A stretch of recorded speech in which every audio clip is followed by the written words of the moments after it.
Hello, everyone, and welcome to another edition of Tim's Takeaways. I'm going to start this week on the middle school side of things as we're getting ready to wrap up the second season for the New Hanover County Public Schools. It's boys basketball and girls soccer going on right now, and we've got two teams looking to finish out their seasons undefeated as games are going to be played Monday and Tuesday this week. The Holly Shelter boys have rolled through so far through their first 12 games and are 12-0, and so they're trying to go undefeated. And the Murray girls soccer team so far has won all of their games and are undefeated too. So my takeaway for this week for middle school sports is that we've got a lot of great parity among the teams in this area. If you look back at the first season, the Noble football team went undefeated, and the Trask softball team went undefeated. So we've got Noble, Trask, and now Holly Shelter and Murray that are going to win the county championship. So four of the eight teams have won now a sport and have gone undefeated in that sport. So I think it's great that not one school is dominating.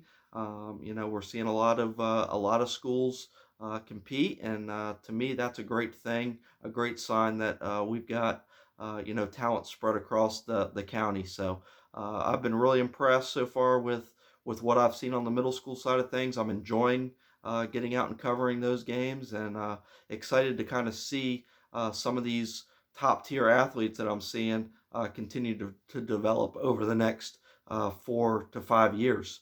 Um, on Tuesday, we had a big basketball doubleheader over at Hoggard between Laney and Hoggard.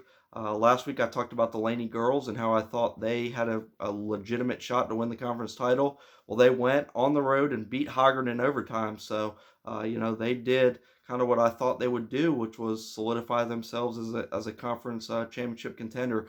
They play Ashley this week on the road on Tuesday, which will be a big test for them. But the Laney girls, big win for them last week. On the boys' side, I've got a takeaway from that boys' game between Laney and Hoggard. And my takeaway is that, Hoggard's Brady Rankin is known as being a really good shooter, and obviously he is one of the best shooters in the area, but his game is continuing to develop. He had some great drives in that game, and anytime that he can get to the free throw line, it's basically automatic because he's shooting over 90% from the line this year. So I'm enjoying seeing Brady's game develop into becoming a more all around player. He's getting more comfortable with his handle. And like I said, his driving capabilities have improved significantly. So he's right now on the short list for Coastal Preps Player of the Year.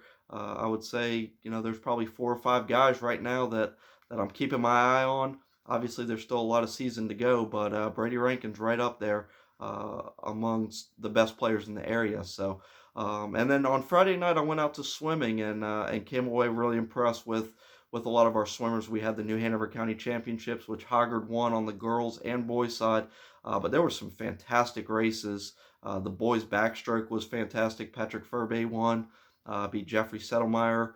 And then the Ashley boys really impressed me. So my takeaway was that I came away really impressed with the Ashley boys and what they were able to do. They won the 200 medley relay and then had 4 individual wins as Logan Butner won 2 individual races, and Patrick Furby won 2 individual races. So I think Hoggard obviously has too much depth, and they should win the conference championship just like they won the New Hanover County Championship.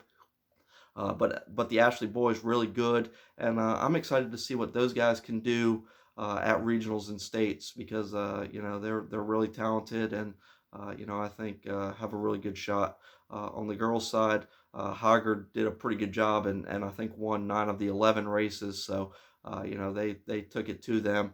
Also interested to see how some of their individual girls can do once regionals and states gets here.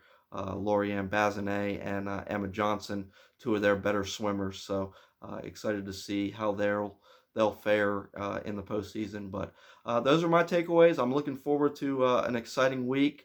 Obviously, we've got the Laney Ashley girls game on Tuesday and the New Hanover Hoggard boys game on Tuesday.